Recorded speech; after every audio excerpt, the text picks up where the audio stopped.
أشهد أن محمد رسول الله۔ ایک حدیث کی روح سے حضور نے فرمایا کہ جب اس امت کے آخری اور سب سے بڑے مجدد کا ظہور ہوگا، حضرت مہدی جنہیں ہم جانتے ہیں، تو ان کی حکومت کو عرب میں قائم کرنے کے لیے فوجیں مشرق سے آئیں۔ یخرج ناس من المشرق یؤطئون للمہدی یعنی سلطانے، معلوم ہوا کہ عرب کے مشرقی علاقے میں کہیں وہ پہلے نظام قائم ہو چکا ہو۔ ایک اور حدیث میں آتا ہے کہ جس میں گویا کہ پیشین گوئی ہے کہ یروشلم مسلمانوں کے ہاتھوں سے نکلا ہوا ہوگا اس وقت جیسے کہ آج ہے۔ حدیث کے الفاظ یہ ہیں کہ یخرج من خراسان رایات سود لا یردها شیء حتی تنصب بإیلیا، خراسان کے علاقے سے سیاہ پرچم لے کر فوجیں چلیں گی اور یہ پرچم جا کر سیدھے یروشلم میں نصب ہو جائیں گے، کوئی ان لشکروں کا رخ موڑ نہیں سکتا۔ آج وہ یروشلم یہودیوں کے قبضے میں ہے، پر کوئی دن کی بات ہے، اندیشہ ہے کہ مسجد اقصی جو ہے وہ شہید کی جائے، وہ اپنا سیکنڈ ٹیمپل جو ہے بلڈ کرنا چاہتے ہیں، نقشے تیار ہو چکے، ہر چیز اس کے لیے جو ہے پورا اہتمام ہو چکا۔ بہرحال یہ کوئی اشارات ہیں جو احادیث ہمارے پاس ہے حوالوں کے ساتھ جو اس کے اندر درج۔ اب مشرق میں الحمدللہ کہ ہندوستان بھی مشرقی میں تھا، پاکستان اب مشرق میں ہے، افغانستان مشرق میں ہے۔ خراسان کا لفظ آیا ہے تو خراسان جو ہے حضور کے زمانے میں ایک بہت بڑے علاقے کا نام تھا، جس کا یوں سمجھیے کہ نیوکلیس تو موجودہ افغانستان تھا، کچھ علاقہ پاکستان کا بھی اس میں شامل تھا، جو مالاکنڈ ڈویژن ہے پاکستان کا شمالی، جہاں وہ شریعت کی تحریکیں چلتی رہتی ہیں اور بڑا وہاں پر جو ہے ہنگامہ بھی رہا ہے۔ اور یہ تھوڑا سا علاقہ ایران کا بھی شامل تھا، جو اب بھی خراسان کے پروونس کی حیثیت سے وہ جانا جاتا ہے۔ اور پھر یہ کہ یہ ترکی ریاستیں بھی اس کے اندر شامل تھی، یہ خراسان، اس کے بارے میں فرمایا کہ وہاں سے پہنچے جائیں۔ اس کے علاوہ ایک حدیث کوئی ہے کہ جس کا حوالہ مجھے نہیں مل سکا، لیکن یہ کہ علامہ اقبال نے چونکہ اس کا اشارہ کیا ہے کہ میرے وطن کو آئی ٹھنڈی ہوا جہاں سے، میرا وطن وہی ہے، میرا وطن وہی،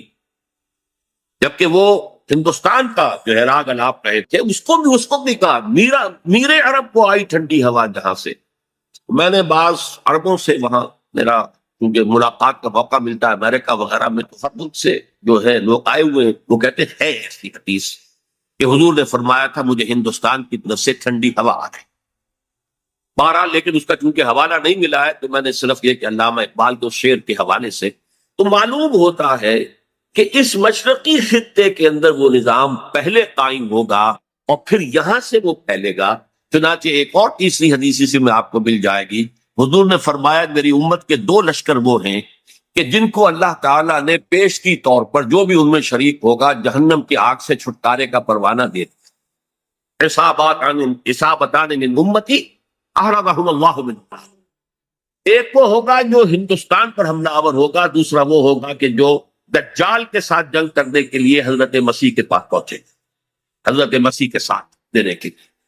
اب اس سے بھی گمان یہی ہوتا ہے کہ یہی خراسان کا علاقہ، یہ افغانستان، اس کے ساتھ ملحق پاکستان، یہاں سے ظاہر بات ہے کہ پھر ہمیں ہندوستان کو بھی فتح کرنا ہوگا، یہ دارالاسلام رہا ہے۔ تو گویا کہ ایک حدیث میں دو لشکروں کا ذکر جمع کرنا جو ہے اشارہ کر رہا ہے کہ یہ اس دور سے متعلق ہے، ورنہ یہ کہ ہندوستان پر تو بہت سے لشکر آئے ہیں، محمود غزنوی بھی آئے ہیں، ان کے حملے ہوئے ہیں، محمد غوری بھی آئے، سب سے پہلے محمد ابن قاسم آئے ہیں، یہ تو بہت لوگ آئے، لیکن یہ کہ اصل میں ایک حدیث میں دو کا جمع ہونا جو ہے وہ ادھر اشارہ کرتا ہے کہ یہ اس وقت جب ایک نیوکلیس بن چکے گا خلافت اللہ منہاج النبوہ کا، تو جیسے جزیرہ نما عرب سے شرق و غرب میں فوجیں چلی تھی، ایسے ہی مشرق میں ہمارے ہندوستان ہے، اور مغرب کے اندر جو ہے یہ ہوتے ہوئے اور ایلیا تک وہ فوجیں پہنچ جائیں گی اور یروشلم جو ہے اس کو یہودیوں کے قبضے سے بات لگائے۔ یہ احادیث اس میں موجود، لیکن اب جو میرے اس دعوت نامہ جو اب میں جس کا تذکرہ کر رہا تھا اس کا دوسرا حصہ شروع۔ ادھر پاکستان اسی مقصد سے حاصل کیا گیا تھا کہ یہاں اسلامی نظام یعنی خلافت قائم کی جائے، لیکن ہم اپنی بدعمالیوں کے باعث تاحال مخالف سمت میں سفر کر رہے ہیں، اور اب حالات بتا رہے کہ تخت یا تختہ کے مصداق یا یہاں خلافت قائم ہوگی اور یہ عالمی خلافت کا نقطہ آغاز بنے گا، یا پھر یہ ملک ختم ہو جائے۔ گویا اب معاملہ دوڑو زمانہ چال قیامت کی چل گیا والا ہے اور فوری طور پر قبر کسنی لازم۔ اس دعوت نامے کے اس مرکزی حصے کے بارے میں آج اس وقت کچھ ذرا تفصیل سے گفتگو کرنا چاہتا ہوں، اور یوں میں کہہ سکتا ہوں اس وقت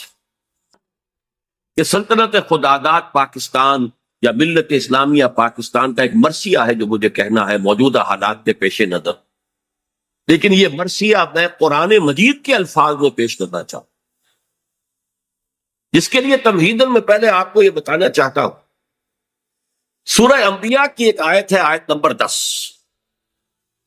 لَقَدْ أَنزَلْنَا إِلَيْكُمْ كِتَابًا فِيهِ ذِكْرُكُمْ أَفَلَا تَعْقِلُونَ، ہم نے تمہاری جانب ایک کتاب نازل کر دی، اس میں تمہارا ذکر موجود ہے، تو کیا تم عقل سے کام نہیں لیتے، غور نہیں کرتے، سوچ بچار سے کام نہیں لیتے؟ اس آیت کا ایک مفہوم تو یہ ہو سکتا ہے کہ ذکر لکم مراد ہو، یعنی تمہارے حصے کی نصیحت، ہدایت، ذکرہ، تذکرہ اس قرآن میں ہے، وہ ٹھیک ہے، لیکن ذکرکم اس میں اشارہ ایک اور بات کی طرف بھی آتا ہے کہ یہ جتنے بھی اقوام عالم آئیں گے ان کا ذکر قرآن مجید میں موجود ہے، اور اس کی تائید ہوتی ہے، توثیق ہوتی ہے، تاکید ہوتی ہے ایک حدیث، وہ حدیث کے جو قرآن حکیم کی عظمت پر نبی اکرم صلی اللہ علیہ وسلم کے سب سے جامع اور سب سے مفصل بیان پر مشتمل، فصاحت و بلاغت کی معراج، حضرت علی اس کے راوی ہے رضی اللہ تعالیٰ عنہ، کہ حضور نے فرمایا انہا ستکون فتنۃ، ان قریب ایک بہت بڑا فتنہ رونما ہوگا۔ حضرت علی فرماتے ہیں کہ میں نے عرض کیا مل مخرج منہا یا رسول اللہ، اے اللہ کے رسول یہ بتائیے اس سے نکلنے کا راستہ کون سا ہوگا؟ ایک لمحے کے لیے توقف کیجئے، میں یہاں یہ توجہ دلایا کرتا ہوں کہ ہم اگر ہوتے، ہمارے مزاج کا اور صحابہ کے مزاج کا فرق کیا ہے؟ ہم ہوتے تو کیا پوچھتے؟ یہ حضور یہ فتنہ کیوں ہوگا، کب ہوگا، کدھر سے آئے گا، کیسے آئے گا؟ ہمارے تو سوالات یہ ہوتے جو سب معلوماتی نوعیت کی چیزیں ہیں، ان کا کوئی تعلق عمل سے نہیں۔ صحابہ کا معاملہ کیا تھا؟ حضرت علی نے ان میں سے کوئی سوال نہیں کیا، کب آئے گا، کیوں آئے گا، کدھر سے آئے گا، کیسے آئے گا، کچھ جو عملی سوال تھا مل مخرج منہا یا رسول اللہ، اللہ کے رسول جب آپ نے فرما دیا کہ بہت بڑا فتنہ ہوگا تو ہمیں تو اب یہ سمجھنا ہے کہ وہاں سے نکلنے کا راستہ پتہ۔ بس اس کے جواب میں وہ حدیث ہے کتاب اللہ، تمام فتنوں سے نکالنے والی اللہ کتاب، فیہ نبأ ما قبلکم وخبر ما بعدکم وحکم ما بینکم، اس میں تم سے پہلے جو لوگ گزرے ان کے حالات بھی یہ تو سب جانتے ہیں، قوم نوح اور قوم ہود اور قوم عاد، اور زمانوں کس کس کا واقعہ تذکرہ ہے۔ خبروں ما بعدکم، جو تمہارے بعد ہونے والا ہے اس کی خبریں بھی موجود ہیں، وحکم ما بینکم،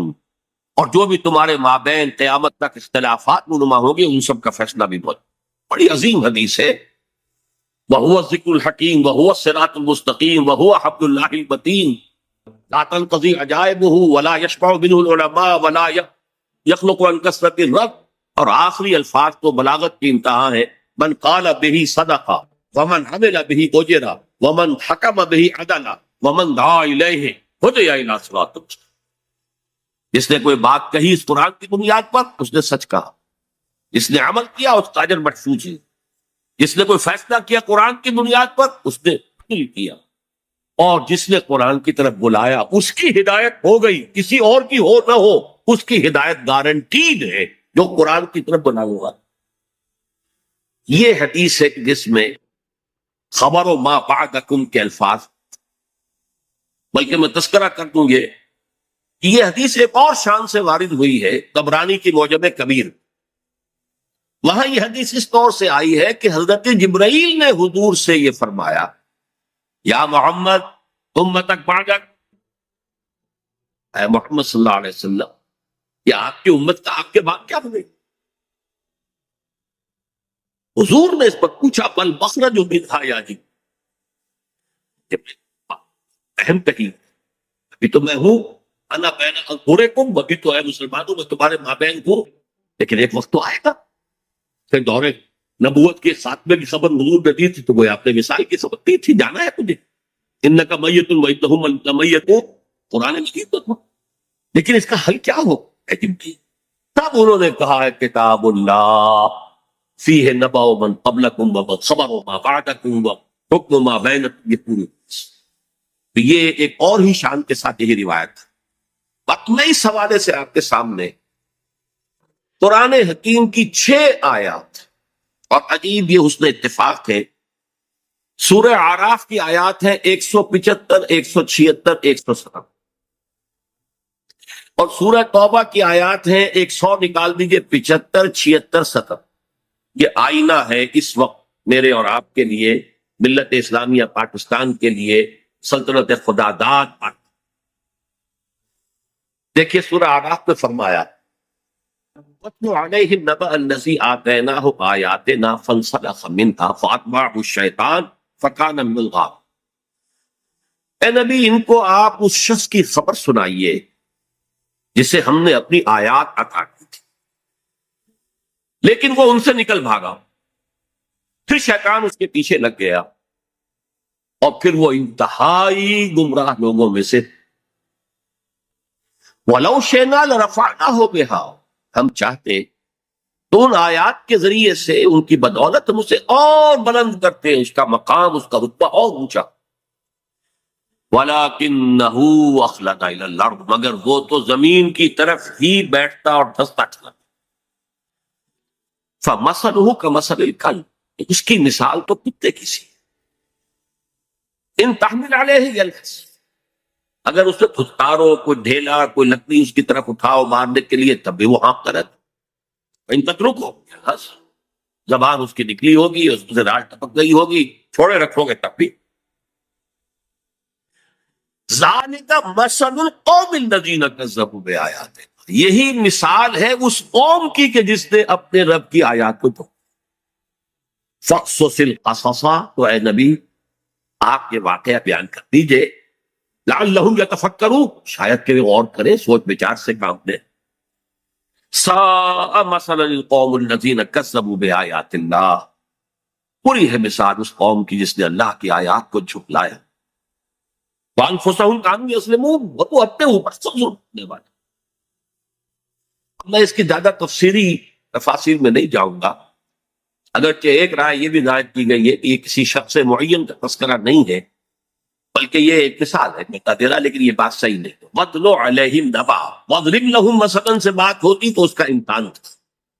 یہاں تو خبر سنا دیجئے اے نبی اس کی خبر۔ اور اس میں حضرت عبداللہ ابن عباس رضی اللہ تعالی عنہما سے کئی جو ہے اقوال بھی ہے کہ یہ شخص بلعام بن بعورہ، تو جو کتاب گنتی ہے نمبرز تورات کی، اس میں شخص کا ذکر ہوا، یہ کنعانی تھا، بعض لوگوں کے نزدیک اسرائیلی تھا، لیکن بہت عابد و زاہد، بہت اونچے مقام، صاحب کرامت بزرگ جسے کہا۔ الذی آتیناہ آیاتنا سے مراد یہاں پر کچھ لوگوں نے لیا ہے کہ علم کتاب اسے دی گئی تھی، وہ بات میرے نزدیک صحیح نہیں ہے، بلکہ آیات کہا گیا معجزات کو بھی، جس طرح اللہ اپنے انبیاء کو آیات، ہم نے آیات بینات دے کر رسولوں کو بھیجا، ایسے ہی ہے کہ کوئی بہت عابد زاہد کوئی ہو، عابد مرتاز اور زاہد مرتاز، تو اللہ تعالیٰ اسے کرامتیں عطا، بالکل شک کو کرامات الاولیاء حق، اس میں کسی شک و شبہ نہیں، اللہ تعالیٰ کی بزرگی کے لیے، ذات کے لیے وہ ایسے سب کے واقعات ہے۔ تو با کرامت بزرگ تھا، لیکن پھر وہ جو دنیاوی خواہشات کی طرف ایسا متوجہ ہوا کہ اس کی ساری نیکی، ساری اس کی بزرگی، ساری روحانیت ختم ہو کر رہ گئی، وہ انتہائی پاتال میں۔ بعض مفسرین نے حضور کے دور کے 2 اشخاص کا ذکر بھی کیا ہے۔ امیہ ابن ابی سلط ایک بہت بڑا شاعر تھا کہ جس کی اشعار میں توحید رچی بسی ہوئی، توقع یہ تھی کہ تو حضور کا سب سے بڑا جو ہے وہ سپورٹر بن جائے گا، لیکن نہیں، مخالف ہو۔ اسی طریقے سے ابو عامر راہب تھا، جیسے ورقہ ابن نوفل مکے میں تھے، تو وہ جا کر جو ہے وہ شام میں انہوں نے عیسائیت اختیار کی، اور وہ بہت بڑے عالم تھے، کان یکتب التوراۃ بالعبرانیہ۔ اسی طرح یہ ابو عامر خزرجی تھا، اور یہ بھی عیسائی ہو گیا تھا، شام میں رہا، اور پھر یہ بہت بڑا زاہد اور عابد اور عالم شخص تھا، لیکن یہی بدترین دشمن ہو گیا محمد رسول اللہ کا۔ جبکہ ورقہ ابن نوفل نے جو ہے حضور کی تصدیق کی تھی، جب حضرت خدیجہ رضی اللہ تعالی عنہا لے کر گئی تھی حضور کو کے پاس، پر میرے نزدیک یہ بلعام بن باعورہ ہی کا تذکرہ ہے جو ہو رہا ہے کہ وہ بہت با کرامات بزرگ تھا، لیکن زمینی خواہشات دو سب سے نمایاں: بطن، پیٹ کھانے کو مانگتا ہے، یہ انسان کی بہت بڑی، اس لیے کہ ظاہر بات ہے جو پریزرویشن آف دی سیلف ہے، اپنے بقا کے لیے اسے غذا چاہیے، لیکن اس کے ساتھ کٹخارا بھی لگا ہوا ہے، یہ اس کے ساتھ اضافی شے ہے۔ اور دوسری ہے جنسی خواہش، شہوت، پریزرویشن آف دی اسپیشیز، اپنی نسل کو برقرار رکھنے کے لیے۔ یہ دونوں جو ہے حرصیں انسان کے اندر جب یہ اعتدال سے بڑھتی ہیں تو تباہی کا ذریعہ۔ لیکن یہاں نوٹ کیجئے کہ ایک شخص جسے اللہ نے اپنی آیات عطا کی، صاحب کرامت بزرگ تھا، لیکن وہ اس سے نکل بھاگا، اور یہاں فرمایا پھر شیطان اس کے پیچھے لگ، اور یہ بہت اہم نکتہ ہے، یعنی اولاً نہیں شیطان کے اغوا سے کوئی شخص جو ہے وہ گمراہ ہوا کرتا۔ قرآن مجید میں صاف یہ بات آئی ہوئی ہے، ان عبادی لیس لک علیہم سلطان، دیکھو تمہیں ہم مہلت تو دے رہے ہیں، قیامت تک کے لیے تمہاری زندگی طویل ہوگی، اور تم ہمارے بندوں کو جس طرح چاہو گمراہ کرنے کی کوشش کرنا، لیکن تمہیں اختیار کوئی حاصل نہیں ہو، اختیار اسے حاصل نہیں۔ تو جو شخص خود اپنی جو ہے داخلی غلط تقاضوں کے تحت غلط راستہ اختیار کرتا ہے، پھر شیطان اس کے پیچھے لگ جاتا ہے، فَأَتْبَعَهُ الشَّيْطَانُ، تو شیطان اس کے پیچھے لگ گیا، فَكَانَ مِنَ الْغَاوِينَ، پھر وہ ہمارے ہاں جو کولوکیل لینگویج میں پھر برے کو گھر تک پہنچا کر رہتا ہے، وہ پھر آخری درجے تک پہنچا کر ہی وہ بس کرتا ہے، تو اس درجے تک بلعام بن باعورہ پہنچ گیا۔ وَلَوْ شِئْنَا رَفَعْنَاهُ بِهَا، ہم چاہتے تو اسے اور بلند کرتے، اس کے اور مقام اونچا ہوتا، وَلَكِنَّهُ أَخْلَدَ إِلَى الْأَرْضِ، وہ تو زمین میں دھستا چلا گیا۔ زمین سے مراد وہی زمینی خواہشات، نفسانی خواہشات۔ فَمَثَلُهُ كَمَثَلِ الْكَلْبِ، اس کی مثال کتے کی۔ اب کتا وہ جانور ہے، حیوانات، پیٹ اور جنس دونوں شہوتیں اس میں انتہا کو پہنچ، لہذا چاہے خوب پیٹ بھرا ہو کسی صاحب کا یا کسی میم کا کتا ہو، خوب گوشت کھا کے گھر سے نکلا ہو، لیکن پھر بھی وہ باہر جائے گا تو ہر شے کو سن لے گا کہ شاید کوئی کھانے کی چیز، یہ اس کی یعنی سمجھ جبلت کے اندر تھا۔ یہاں تک کہ آپ اس کو کوئی ٹھیکا ماریے مارنے کے لیے تو وہ اس کو بھی سن لے گا کہ شاید اس پہ کوئی کھانے کی کوئی شے موجود ہو، چلے گا بھی تو ادھر ادھر ہوتا ہوا، سنگتا ہوا،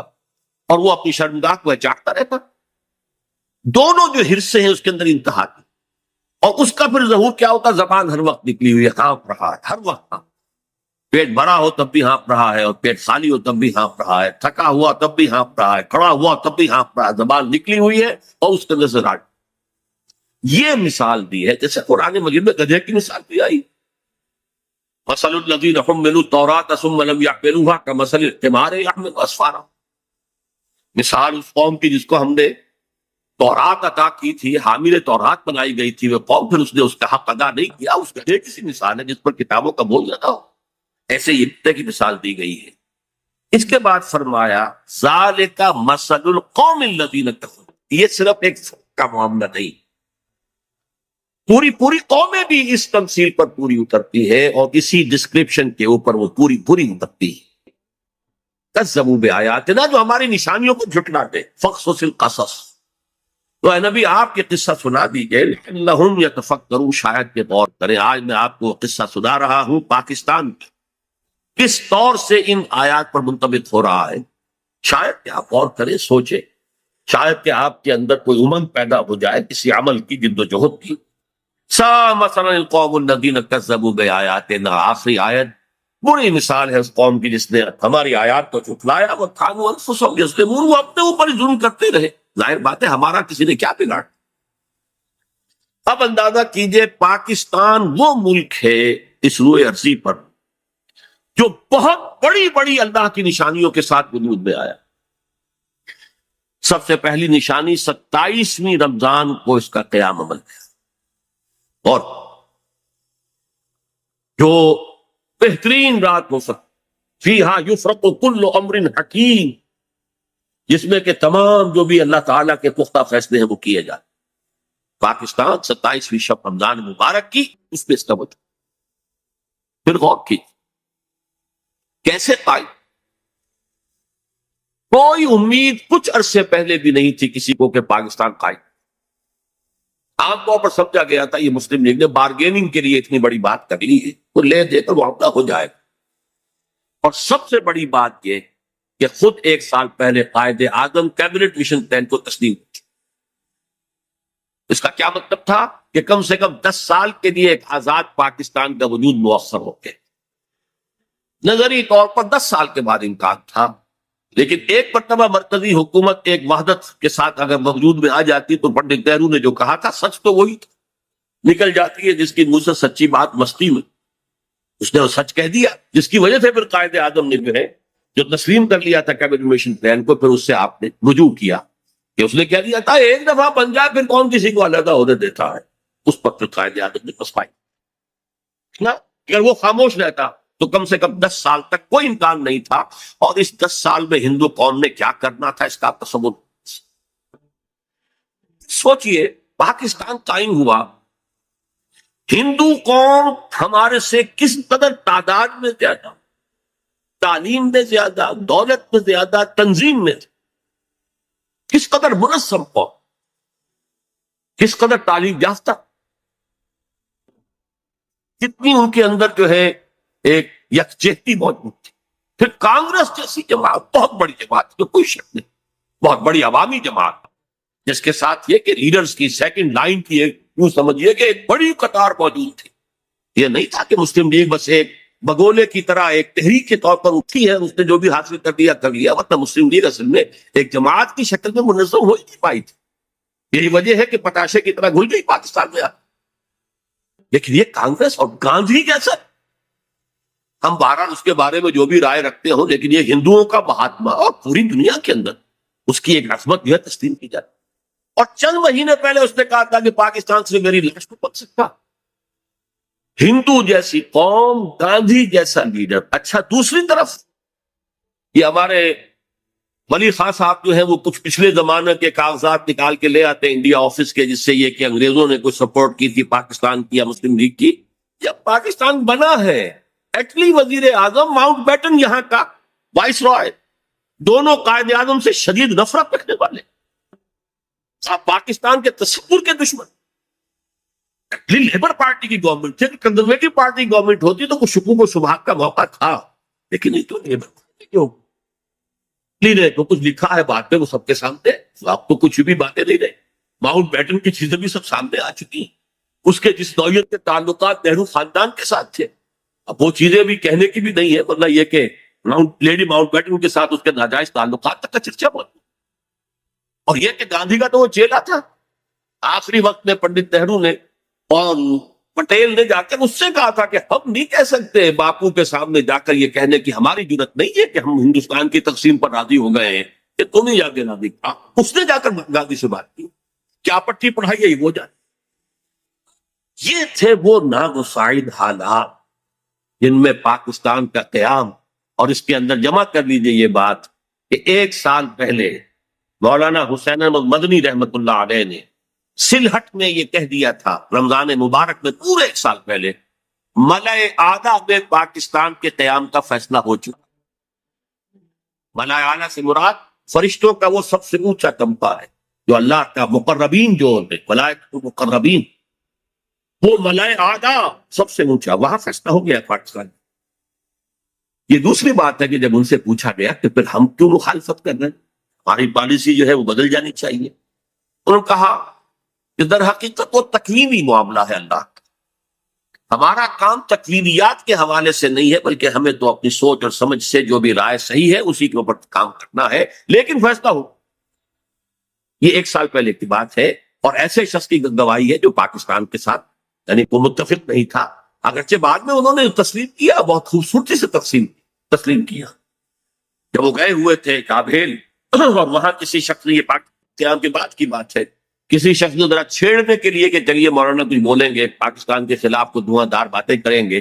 تو کوئی پاکستان کا تذکرہ کیا تو کہ بھائی دیکھو، جب تک کوئی مسجد کہیں تعمیر نہ ہو، تجویز پہ اختلاف ہو سکتا ہے کہ یہاں مسجد کی ضرورت ہے بھی کہ نہیں، پہلے ہی مسجدیں موجود ہیں، یا یہ کتنی بڑی ہونی چاہیے، کس سائز کی ہونی چاہیے، کیا میٹیریل لگنا چاہیے، یہ سب اختلاف ہو سکتا۔ پاکستان کے بننے سے پہلے ہمارا اختلاف تھا، لیکن مسجد بن جائے تو اس کی حفاظت ہر صاحب ایمان کا تقاضا۔ اب پاکستان کی حیثیت بدل گئی۔ یہ الفاظ مولانا مدنی رحمت اللہ علیہ جو وہاں موجود تھے، مولانا محمد مالک کاندھلوی